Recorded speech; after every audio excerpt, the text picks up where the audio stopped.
आदाब नाज़रीन, आप सभी का इस्तकबाल है मुल्क की बात में। मैं हूं आपके साथ नेहा सिंह। खबरें शुरू करने से पहले एक नजर सुर्खियों पर। ईरान ने इजराइल पर बरसाए 200 से ज्यादा ड्रोन्स। जॉर्डन सऊदी इजराइल के साथ आए इंटरसेप्ट किए ईरानी ड्रोन्स। प्लेन क्रैश के बाद पीएम मोदी पहुंचे गुजरात। पीएम मोदी ने मुतासिरीन के परिवारों से की मुलाकात। एयर इंडिया क्रैश में बचा एक शख्स। प्लेन क्रैश को लेकर बताई आप बीती। कनाडा में खालिस्तानियों पर तगड़ा एक्शन। भारत मुखालिफ सरगर्मियों में शामिल लोगों की तोड़ी कमर। मौलाना तौकीर रजा ने किया गिरफ्तारी देने का ऐलान। कहा अब खामोश बैठने का वक्त नहीं। अब मंदिरों में भी मुस्लिमों की नो एंट्री। शनि शिग्नापुर देवस्थान से 114 मुस्लिम मुलाजमीन को हटाया। इजराइल ने ईरान पर किया हवाई हमले। देश को हाई अलर्ट पर रखा। इजरायली हमले में IRGC चीफ और चीफ ऑफ स्टाफ हलाक। कई न्यूक्लियर साइंटिस्ट और सीनियर फौजी अफसर की भी मौत। UN जनरल असेंबली ने गजा सीजफायर ड्राफ्ट को किया पास। हिंदुस्तान ने वोटिंग में नहीं लिया हिस्सा। नाजरीन, हमें ऐसा खदशा है कि सच्ची खबरें दिखाने में हमें जल्द ही चुनौतियों का सामना करना पड़ सकता है और हमारे YouTube चैनल तहजीब TV को टर्मिनेट भी किया जा सकता है। इसीलिए आपसे गुजारिश है कि हमारे नए चैनल जिसका नाम है तहजीब TV ऑफिशियल, आप उसे अभी सब्सक्राइब कर लें, ताकि अगर हमारा ओरिजिनल चैनल तहजीब TV किसी भी वक्त टर्मिनेट हो जाए तो आप आसानी से हमारे बैकअप चैनल से जुड़ सकें। हमारे नए चैनल तहजीब TV ऑफिशियल का लिंक डिस्क्रिप्शन में दिया गया है। शुक्रिया। ईरान ने अपने ऊपर हुए हमले के खिलाफ जवाबी कार्रवाई करते हुए इजराइल पर ताबड़तोड़ 200 से ज्यादा ड्रोन्स की बारिश कर दी। ईरान ने वाजे कर दिया कि हम पर हमला हुआ है तो फिर इजराइल की खैर नहीं होगी। ईरान ने जवाबी कार्रवाई का हक रखते हुए इजराइल पर ड्रोन बरसा दिए, मगर जॉर्डन जैसा नाम निहाद गद्दार अरब मुमालिक अपने आका इजराइल को बचाने सामने आ गया और उसने ईरान के ड्रोन इंटरसेप्ट कर लिए। हत्ता की खबर ये भी है कि सऊदी अरब ने भी ईरान के ड्रोनों को इजराइल तक पहुंचने से रोका। अरब मुमालिक के इस कदम ने एक बार फिर साबित कर दिया कि असल गद्दार यही लोग हैं। आखिर अमेरिका इजराइल के पास ऐसा क्या है कि अरब मुमालिक मुसलसल उसके आगे झुकते हुए अपनों से ही गद्दारी कर रहे हैं। मिडिल ईस्ट खित्ते में एक दूसरे के पड़ोसी होने के बावजूद ये अरब के गद्दार जुल्म कर रहे इजराइल के खिलाफ एक अल्फाज तक नहीं बोलने को राजी हो रहे, और इसका सबूत आज जॉर्डन और सऊदी अरब ने दे दिया है। इससे पहले भी जब ईरान ने इजराइल पर ताबड़तोड़ हमले करते हुए बीते साल ऑपरेशन ट्रू प्रॉमिस लॉन्च किया था, तब भी अरब देशों ने ईरान की मिसाइल और ड्रोनों को हवा में रोकने की कोशिश की थी, और अब एक बार फिर अरबों ने इजराइल का साथ देते हुए ईरान के जरिए किए गए ड्रोन अटैक को रोकने की कोशिश की। अल मयादीन न्यूज के मुताबिक ईरानी मीडिया ने आज बताया कि इजराइल के ईरान पर हमले के जवाब में सैकड़ों शाहिद ड्रोनों को इजराइल की जानिब दागा गया। इजरायली फौज के तर्जुमान ने तस्दीक की कि हाल ही के घंटों में ईरान ने इजराइल की ओर 200 से ज्यादा ड्रोन लॉन्च किए हैं और सभी एयर डिफेंस सिस्टम उसका सामना करने के लिए काम कर रहे हैं। इजरायली मीडिया ने आगे दावा किया कि ड्रोन न केवल ईरान से बल्कि इराक से भी लॉन्च किए गए थे। कुल मिलाकर 200 से ज्यादा ड्रोन की पहचान की गई है। सीरियाई हवाई इलाके में मुबैना तौर पर कई इन ड्रोन्स को इंटरसेप्ट करने की कोशिश की गई। ईरान से हवाई हमले के बीच इजरायली मीडिया ने खुलासा किया कि पीएम बेंजामिन नेतन्याहू के प्लेन को कब्जे वाले इलाके से निकाल लिया गया है। ईरान पर हमला करके इजराइल भी घबराया हुआ था, इसलिए उसने अपने तमाम एयरपोर्ट्स पर तमाम आवाजाही को फौरन बंद कर दिया। ईरान के बदले के हमले से इजराइल इतना खौफ में आ गया कि उसने हिफाजत के लिए सेफ्टी बंकरों को एक्टिव कर दिया। ईरान के ड्रोन्स तेजी से इजराइल की तरफ बढ़ रहे थे और उन्हें रोकने के लिए इजराइल के गुलाम मुल्क जॉर्डन ने आगे आकर ड्रोनों को इंटरसेप्ट करना शुरू कर दिया। मिडिल ईस्ट आई के मुताबिक जॉर्डन की फौज ने ऐलान किया कि उसने अपने एयर स्पेस में एंट्री करने वाली ईरानी मिसाइलों और ड्रोनों को रोक लिया है। अमान के अफसरान के मुताबिक जॉर्डन के एयर स्पेस को फौजी आकलन के नतीजे में एक्टिव किया गया था कि मिसाइलों और ड्रोनों के जॉर्डन के इलाके में गिरने के इम्कान है, जिसमें आबादी वाले इलाके भी शामिल है, जिससे हताहत होने के इम्कान है। वीडियो फुटेज में दिखाया गया है कि जैसे ही ईरानी ड्रोन जॉर्डन के हवाई इलाके में एंट्री करते हैं, जॉर्डन में हवाई हमले के सायरन बजने लगते हैं। जॉर्डन ने ईरानी ड्रोन्स को रोकने का बहाना ये दिया कि उसने ऐसा अपने मुल्क की सेफ्टी के लिए किया, मगर सवाल ये उठता है कि जॉर्डन के किंग को अपनी हिफाजत तब क्यों नहीं याद आई जब आज देर सुबह इजराइल ने उसके एयर स्पेस को इस्तेमाल करके ईरान पर हमला किया। इन सब बातों से ये साबित होता है कि जॉर्डन जैसा गद्दार अरब देश इजराइल की गुलामी करके बहुत खुश है और वो जुल्म के खिलाफ लड़ने की बजाय अपनी अय्याशी को ज्यादा तरजीह दे रहा है। इजराइल ने जुमे की सुबह ईरान पर हवाई हमले किए और मुमकिना ईरानी रद्द-ए-अमल के सबब में मुल्क को हाई अलर्ट पर रखा है। ईरानी मीडिया के मुताबिक सुबह सुबह तेहरान के मुख्तलिफ हिस्सों में जोरदार धमाकों की आवाजें सुनाई दी, जिससे कई रिहायशी इलाकों में आग लग गई। रिपोर्टों के मुताबिक इन हमलों में कई लोग मारे गए। एक चश्मदीद ने खबर रसा एजेंसी राइटर्स को बताया कि नतंज के पास ईरानी जौहरी तंसीबात के पास भी कई धमाके सुने गए। सरकारी ईरानी टीवी के मुताबिक पूरे मुल्क में फजाई दिफाई निजाम को पूरी तरह से एक्टिव कर दिया गया है और तेहरान के बैनुल अक़वामी हवाई अड्डे पर सभी उड़ानें मुअत्तल कर दी गई हैं। ईरान सरकार के एक सीनियर अफसर ने राइटर्स को बताया कि ईरानी क़यादत ने सिक्योरिटी काउंसिल की एक हंगामी बैठक बुलाई है। इजरायली फौज ने तस्दीक की है कि हमला ईरान के जौहरी प्रोग्राम को निशाना बनाने के लिए किया गया था और पहले मरहले में ईरानी फौजी और जौहरी ठिकानों को कामयाबी से निशाना बनाया गया था। फौज ने शहरियों को तालीमी इदारे, इजलास और दफ्तर बंद रखने तथा सिर्फ जरूरी सरगर्मियां जारी रखने के अहकामात जारी किए हैं। एक इजरायली फौजी अफसर ने राइटर्स को बताया कि इजराइल का मकसद ईरान को जौहरी हथियार हासिल करने से रोकना और उसके वजूद के लिए खतरा खत्म करना है। उन्होंने कहा कि ये ऑपरेशन लंबे वक्त तक चल सकता है और हमलों में ईरान की क़यादत को भी निशाना बनाया जा सकता है। इजरायली फौजी ज़राए के मुताबिक हमले में ईरानी जौहरी तंसीबात और कई फौजी ठिकानों को निशाना बनाया गया। दूसरी तरफ अमेरिकी हुक्काम ने राइटर्स को बताया कि इजराइल ने खुद हमले किए और अमेरिका ने ना तो ऑपरेशन में हिस्सा लिया और ना ही कोई मदद फराहम की। CNN ने बताया कि हमलों के बाद अमेरिकी सदर डोनाल्ड ट्रंप ने अपने कैबिनेट की हंगामी बैठक बुलाई है। सरकारी मीडिया ने जुमे को तस्दीक दी कि रिवोल्यूशनरी गार्ड्स के चीफ हुसैन सलामी की इजरायली हवाई हमले में मौत हो गई। इजरायली हमले में 2 चीफ ईरानी जौहरी साइंस सदा फेरेदून अब्बासी दवानी और मोहम्मद मेहदी तेहरानजी भी मारे गए। नीम सरकारी तस्नीम खबर एजेंसी के मुताबिक सलामी की मौत तब हुई जब इजराइल ने रिवॉल्यूशनरी गार्ड्स के हेड क्वार्टर को निशाना बनाया। ईरानी खबर एजेंसी मेहर ने भी इसकी खबर दी। ईरानी सरकारी टेलीविजन ने कहा कि इजरायली हमले ने 2 चीफ ईरानी जौहरी साइंसदा फेरेदून अब्बासी दावानी और मोहम्मद मेहदी तेहरानजी भी मारे गए। दूसरी तरफ एक इजरायली सिक्योरिटी अफसर ने नाम ना बताने की शर्त पर एजेंस फ्रांस प्रेस को बताया कि इजराइल को यकीन है कि ईरानी मुसल्लह अफवाज के चीफ मोहम्मद बाकरी की भी इस हमले में मौत हो गई। अफसर ने कहा कि इस बात की सबसे ज्यादा इम्कान है कि इजरायली हवाई हमलों की शुरुआती लहर में ईरानी चीफ ऑफ स्टाफ और कुछ अहम जौहरी साइंसदा भी मारे गए हों। ईरानी सरकारी खबर एजेंसी इरना का कहना है कि मोहम्मद बाकरी जिंदा हैं और जंग की सूरत हाल पर नजर रखने के लिए कमांड सेंटर में हैं। इस तनाजुर में एक सीनियर ईरानी अफसर ने राइटर्स को बताया कि ईरानी क़यादत ने एक इमरजेंसी सिक्योरिटी मीटिंग बुलाई है। इस बीच इजरायली फौज ने ऐलान किया है कि ईरान के खिलाफ ऑपरेशन का पहला मरहला पूरा हो गया है। फौज के बयान के मुताबिक कुछ वक्त पहले दर्जनों इजरायली फजाइया के जंगी जहाजों ने ऑपरेशन के पहले हमले में ईरान के मुख्तलिफ हिस्सों में दर्जनों फौजी और जौहरी ठिकानों को निशाना बनाया। इजरायली फौज ने कहा कि हमने ईरानी यूरेनियम अफजूदगी के मरकज के साथ साथ ईरान के फौजी जौहरी प्रोग्राम, नतंज में बैलिस्टिक मिसाइल प्रोग्राम के मरकज और उन ईरानी जौहरी साइंसदा को निशाना बनाया है जो ईरानी जौहरी बम के मंसूबे पर काम कर रहे थे।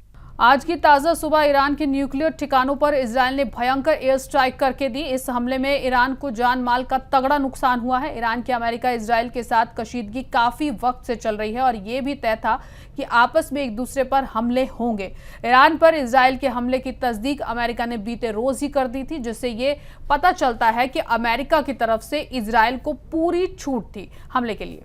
CNN के मुताबिक अमेरिका के सदर डोनाल्ड ट्रंप ने बीते रोज ही मिडिल ईस्ट में बड़े पैमाने पर जंग के इम्कान के बारे में चेतावनी दी थी।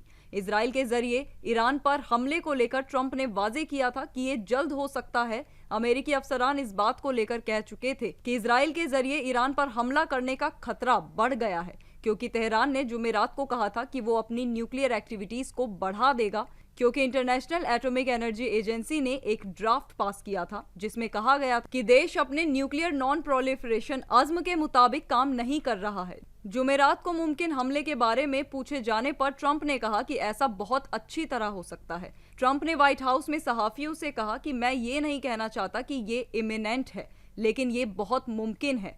ये पूछे जाने पर कि इजरायलियों ने उन्हें खित्ते से अमेरिकी फौजियों को वापस भेजने के लिए क्या कहा, ट्रंप ने जवाब दिया, उन्होंने मुझे कुछ नहीं बताया, लेकिन मैंने कहा कि देखिए बड़े पैमाने पर जंग के इम्कान हैं। ट्रंप का वाज़े तौर पर इस तरह की बयानबाजी करना इस बात की तरफ साफ इशारा करता है कि अमेरिका की मिली भगत से इजराइल ने ईरान पर हमला किया। भले ही ट्रंप कुछ भी ना बोले, लेकिन उसके बिना ये हमला मुमकिन नहीं है। न्यूयॉर्क में जुमेरात को एक इमरजेंसी इजलास के दौरान यूनाइटेड नेशंस की जनरल असेंबली ने गजा में फौरी बिना शर्त और दायमी जंगबंदी का मुतालबा करते हुए एक करारदाद को भारी अक्सरियत से मंजूर कर लिया है। ये उस वक्त हुआ जब सिक्योरिटी काउंसिल अमेरिका के वीटो के बाद जंगबंदी के लिए अपने मसौदा करारदाद को पास करने में नाकाम रही। भारत उन 19 मुल्क में शामिल था जो 20 से ज्यादा मुल्कों की जानिब से पेश की गई इस करारदाद से दूर रहे। इस करारदाद की हिमायत 149 ममालिक ने की, जबकि 12 ने इसके खिलाफ वोट डाला। मुखालिफत करने वालों में अमेरिका और इजराइल के साथ अर्जेंटीना, हंगरी और पैराग्वे शामिल थे। करारदाद में जंग को हथियार के तौर पर इस्तेमाल करने की सख्त मजम्मत की गई है। इंसानी रहम की मदद पर इजरायली पाबंदी को मुकम्मल तौर पर उठाने का मुतालिबा किया गया है और आलमी कानून के तहत आम नागरिकों की हिफाजत पर जोर दिया गया है। हालांकि जनरल असेंबली की करारदादें कानूनी तौर पर पाबंद नहीं होती, मगर उनकी सियासी और अखलाकी अहमियत बहुत ज्यादा होती है। खास इजलास की इब्तिदा करते हुए जनरल असेंबली के सदर फिलेमोन यांग ने कहा कि 20 महीने की जंग के बाद गजा में ये वहशियाना सूरत हाल खत्म होनी चाहिए। उन्होंने सिक्योरिटी काउंसिल की जारी खामोशी और अमन कायम रखने की अपनी बुनियादी जिम्मेदारी अदा करने में नाकामी पर तनकीद की। उन्होंने मैदान जंग की सूरत हाल को काबिल कबूल नहीं करार दिया और इस बात पर रोशनी डाली कि आम लोग खाने, पानी और दवाओं से महरूम हैं। बंदियों को अब भी गिरफ्तार रखा गया है और अब फौरी तौर पर आलमी कार्रवाई की जरूरत है। श्री यांग ने कहा कि अगले हफ्ते न्यूयॉर्क में 2 स्टेट सॉल्यूशन में अमल पर फ्रांस और सऊदी अरब की सदारत में होने वाले आला सतह का इजलास कब्जा शुदा फिलिस्तीनी इलाके में अमन के लिए नए इरादे और वफादारी का मौका बनेगा। इत्तेहाद मिल्लत काउंसिल के चीफ मौलाना तौकीर रजा खान ने कहा कि कई जगह मजहब की बुनियाद पर नाइंसाफी की जा रही है, ये तकलीफदेह है। इसी मुद्दे पर उन्होंने गिरफ्तारी देने का ऐलान किया है। बरेली में लंबे अरसे से मुअत्तल चल रही इत्तेहाद मिल्लत काउंसिल को फिर से बहाल कर दिया गया है। नए ओहदेदारों की टीम का भी ऐलान कर दिया गया है। सिटी स्टेशन के सामने मदरसा अहाते में जुमेरात को मुनक्किद हुई एक मीटिंग में पार्टी सरबराह मौलाना तौकीर रजा खान ने इतवार को गिरफ्तारी देने का ऐलान किया है। मौलाना ने कहा कि अब खामोश रहने का वक्त नहीं है, हम आज़ाद हैं, लेकिन नाइंसाफी बर्दाश्त नहीं की जा सकती। हुकूमत क्या कर रही है ये सवाल नहीं है, सवाल ये है कि जो लोग बड़े ओहदे पर बैठे हैं, चाहे वो किसी भी मजहब से ताल्लुक रखते हों, उनका काम है इंसाफ करना। मगर आजकल देखा जा रहा है कि कई जगह मजहब की बुनियाद पर नाइंसाफियां हो रही हैं, जो कि बेहद तकलीफदेह है। इसी सिलसिले में मौलाना ने पूरे सूबे में इतवार को गिरफ्तारी देने का ऐलान किया है। उन्होंने कहा कि सच्चे हिंदुस्तानी मुसलमानों पर पुलिस की लाठियां बरसाई जा रही हैं, जबकि जो गद्दार मुल्क को लूट रहे हैं उन पर कोई कार्रवाई नहीं हो रही है। हमारे बच्चों की लिंचिंग हो रही है, हमारी बहन बेटियों को बेइज्जत किया जा रहा है। जब तक ये सब बंद नहीं किया जाता, हम खुद को आज़ाद नहीं समझ सकते। जो लोग मुसलमानों के कत्ल की बात करते हैं, जो मुस्लिम लड़कियों को बहकाकर शादी करने की बात करते हैं, उन पर कोई कार्रवाई नहीं होती। मौलाना ने बरेली के एक वाक़े का भी जिक्र किया। मशहूर शनि शिंगणापुर देवस्थान मंदिर को गंगा जमनी तहजीब की अलामत माना जाता है। यहाँ पर बड़ी तादाद में अकीदतमंद अपनी मन्नत लेकर पहुँचते हैं। मंदिर में हिंदू और मुस्लिम सभी तबके के मुलाजिम हैं। ताहम शनि देवस्थान ट्रस्ट के एक फैसले ने नया तनाज़ा खड़ा कर दिया है। इसको लेकर कई तरह की अटकलें लगाई जा रही हैं। मुल्क की कई रियासतों में मुसलमान को उनकी मजहबी शनाख्त की बुनियाद पर लगातार निशाना बनाया जा रहा है। अब इसी सिमत में महाराष्ट्र के अहमदनगर जिले में वाक़े मशहूर शनि शिंगणापुर देवस्थान मंदिर में मुलाजमीन को लेकर बड़े पैमाने पर तब्दीली की गई है, जिस पर अब विवाद शुरू हो गया है। असल में अहमदनगर जिले में वाक़े शनि शिंगणापुर देवस्थान मंदिर में हर रोज मुल्क और दुनिया के कोने कोने से बड़ी तादाद में ज़ायरीन दर्शन और पूजा के लिए आते हैं। ज़ायरीन को बेहतर सहूलतें देने के लिए मंदिर में सैकड़ों मुलाजमीन को तैनात किया गया है, जो मंदिर के मुख्तलिफ शोबों में अपनी खिदमात अंजाम दे रहे हैं। आज शनि शिंगणापुर में वाक़े इस मशहूर देवस्थान ट्रस्ट ने एक बड़ा फैसला करते हुए अपने 167 मुलाजमीन को नौकरी से बरतरफ कर दिया है। इनमें से 114 मुसलमान मुलाजमीन भी शामिल हैं, जो इस वक्त देवस्थान में काम कर रहे थे और अपनी खिदमात अंजाम दे रहे थे। इदारे ने इस कार्रवाई की वजह बदइंजामी और डिसिप्लिन की खिलाफ वर्जी बताई है। देवस्थान इंतजामिया का कहना है कि ये फैसला मुलाजमीन की कारकर्दगी और कवायद की पासदारी ना करने की बुनियाद पर किया गया है। ये फैसला ऐसे वक्त में सामने आया है जब पिछले कुछ दिनों से कई हिंदू तंजीमों की जानिब से देवस्थान से मुसलमान मुलाजमीन को हटाने का दबाव डाला जा रहा था। इस कार्रवाई के बाद से मुख्तलिफ किस्म की चर्चाएं शुरू हो गई हैं। महाराष्ट्र का अहमदनगर गुहागांव फिरके वाराना कशीदगी का मरकज बना हुआ है। रिपोर्ट्स के मुताबिक यहां मुसलमानों का बायकॉट किया गया है। महाराष्ट्र के अहमदनगर जिले का गुहा गांव बीते कुछ सालों से फिरका वाराना कशीदगी का मरकज बन गया है। गांव में मौजूद एक मजार को लेकर दो कम्युनिटी के बीच संजीदा तनाजा छिड़ा हुआ है। इल्जाम है कि हिंदू कम्युनिटी के कुछ लोगों ने मजार पर अपना हक जमा लिया है, जिसके विरोध में इलाकाई मुसलमान पिछले 537 दिनों से कलेक्टर ऑफिस के बाहर धरने पर बैठे हैं। तनाजा इस हद तक बढ़ गया है कि गांव के अक्सरियती हिंदू बिरादरी के लोगों से कहा गया है कि वो मुस्लिम का समाजी और माली बॉयकॉट करें। रिपोर्ट्स के मुताबिक मुसलमानों से बातचीत पर भी रोक लगा दी गई है, जिससे उनकी रोजमर्रा की जिंदगी मुतासिर हुई है। इस टीम में समाजी कारकुन तुषार गांधी, फिरोज मिथिर बोरवाला, मेघा कुलकर्णी समेत कई मेंबर शामिल हैं। उन्होंने गांव में दोनों बिरादरी के लोगों से बातचीत कर जमीनी हकीकत को समझने की कोशिश की। गुहा गांव के मुद्दे को लेकर मुंबई के इस्लाम जिमखाना में भी एक अहम बैठक मुनक्किद की गई। इस बैठक में मजहबी रहनुमा, सामाजिक कारकुन और सियासी लीडर शामिल हुए और उन्होंने अपने अपने सुझाव रखे ताकि गांव में फैली नफरत को रोका जा सके और मुस्लिम समुदाय के समाजी और माली बॉयकॉट को खत्म किया जा सके। बैठक में शामिल लोगों ने रियासती हुकूमत से अपील की कि वो गुहा गांव में बढ़ रही नफरत को रोकने के लिए फौरन दखल करे और मुतासिर मुस्लिम बिरादरी को हिफाजत, इंसाफ और रोजगार के लिए मौका मुहैया कराएं। साथ ही फिरका वाराना हम आहंगी बनाए रखने के लिए इंतजामी सतह पर सख्त कदम उठाने की मांग की गई है। असम के वजीर आला हिमंता बिस्वा शर्मा ने कहा कि मुबैना गैर कानूनी मुहाजिरीन को बांग्लादेश भेजा जा सकता है, चाहे उनके नाम एनआरसी में शामिल ही क्यों ना हो। ये बयान उन्होंने उस ऐलान के बाद दिया जिसमें मंगल को 19 गैर कानूनी मुहाजिरीन को वापस भेजने की बात कही गई थी। इस बात पर जोर देते हुए कि असम में ये अमल जारी रहेगा, वजीर आला ने कहा कि बुध को तकरीबन 9 अफराद को वापस भेजा जाएगा। उन्होंने आगे कहा, किसी शख्स का नाम एनआरसी में हो या ना हो, अगर हमारे पास ये मानने की वाजिब वजह है कि वो गैर कानूनी मुहाजिर है तो हम उसे फौरन वापस भेज देंगे।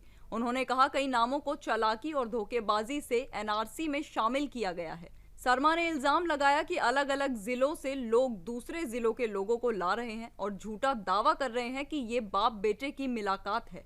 एनआरसी के अमल का सवाल उठाते हुए उन्होंने कहा, कई नामों को चालाकी से और हेरा फेरी करके शामिल किया गया, जिससे इस पूरे अमल की साख पर संगीन सवाल उठते हैं।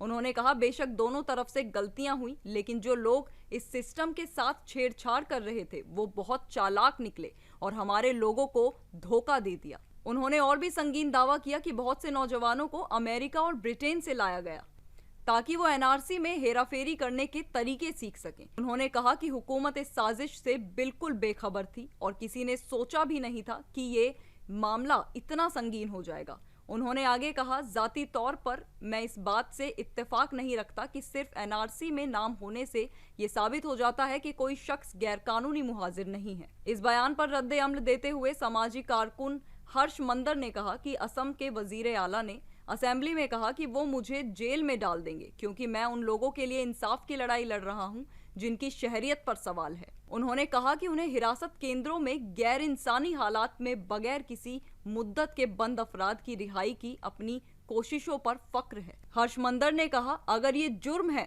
तो वजीर आला साहब मेरे खिलाफ कार्रवाई कीजिए। G7 समिट में पीएम मोदी के पहुंचने से पहले पीएम कार्नी ने खालिस्तानियों के खिलाफ प्रोजेक्ट पेलिकेशन चलाकर उनकी कमर तोड़ दी है। भारत मुखालिफ सरगर्मियों में शामिल खालिस्तानियों को गिरफ्तार किया जा रहा है। वजीर आजम नरेंद्र मोदी G7 समिट में शिरकत करने के लिए कनाडा जाने वाले हैं। कनाडाई वजीर आजम मार्क कार्नी ने खुद पीएम मोदी को कॉल करके दावत दी है, मगर इससे पहले कार्नी हुकूमत एक बड़ा मुहिम चला रही है। कार्नी हुकूमत प्रोजेक्ट पेलिकान के नाम से एक ऑपरेशन चला रही है। इसी मुहिम के तहत कनाडाई पुलिस ने एक बड़े ड्रग और दहशतगर्द नेटवर्क का पर्दाफाश किया है जिसके खालिस्तीनी हामियों से मुश्तबा ताल्लुकात हैं। इसमें कई लोगों की गिरफ्तारी भी हुई है। पुलिस ने कनाडा में अब तक की सबसे बड़ी ड्रग बरामदगी की है जिसमें 479 किलो कोकेन शामिल है। इसकी कीमत $47.9 मिलियन बताई गई है। कनाडा में रहने वाले 7 हिंदुस्तानी नस्ल के अफराद समेत कुल 9 लोगों को गिरफ्तार किया गया है। G7 समिट के अलावा पीएम मोदी और कार्नी के दरमियान अलग से मुलाकात भी होगी। मुलाकात में खालिस्तान का मुद्दा उठ सकता है। भारत कनाडा से खालिस्तीनी अनासिर के खिलाफ सख्त कार्रवाई की मांग कर सकता है। ये कार्रवाई ऐसे वक्त में हुई है जब वजीर आजम नरेंद्र मोदी इसी महीने के आखिर में कनाडा के कनानास्किस में होने वाले G7 शिखर समिट में हिस्सा लेने वाले हैं। सोशल मीडिया पर शेयर किए गए पोस्ट में पीएम मोदी ने कार्नी को उनके हालिया इंतखाब में फतेह पर मुबारकबाद दी और समिट की दावत देने पर शुक्रिया अदा किया। उन्होंने कहा कि भारत और कनाडा मजबूत ताल्लुकात रखने वाले पुरजोश जमहूरी ममालिक हैं जो नई ताकत और मुश्तरका मकासद के साथ मिलकर काम करेंगे।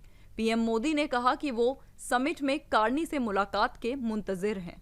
बीते रोज अहमदाबाद में एयर इंडिया की उड़ान A1171 क्रैश हो गई, जिसमें सवार 242 मुसाफिरों में से 241 की मौत हुई। ये प्लेन लंदन के लिए रवाना हुआ था, लेकिन टेक ऑफ के फौरन बाद ही हादसे का शिकार हो गया। हादसे के अगले दिन यानी कि आज पीएम नरेंद्र मोदी अहमदाबाद पहुंचे और हादसे के मकाम पर गए।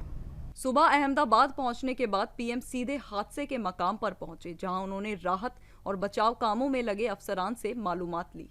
उन्होंने हादसे की वजूहात और मुस्तकबिल में हादसात को रोकने के लिए उठाए जा सकने वाले कदमों पर बात की। इसके बाद पीएम ने अस्पताल में भर्ती जख्मियों से मुलाकात की और उनके जल्द सेहतमंद होने की दुआ की। उन्होंने हादसे में जान गंवाने वाले लोगों के परिवारों से भी भेंट की, उन्हें हिम्मत दी और हर मुमकिन इमदाद का यकीन दिलाया। पीएम ऑफिस से जारी एक बयान में कहा गया कि पीएम ने अफसोस की इस घड़ी में परिवारों के तई गहरा अफसोस जाहिर किया है और मरकजी हुकूमत की ओर से हर मुमकिन मदद देने का वादा किया है। उन्होंने मकामी इंतजामिया को हुक्म दिया है कि वो मुतासरीन को सभी जरूरी मदद अता करें। हादसे की तफसील अभी तक पूरी तरह से सामने नहीं आई है, लेकिन इंतजामिया ने जांच शुरू कर दी है।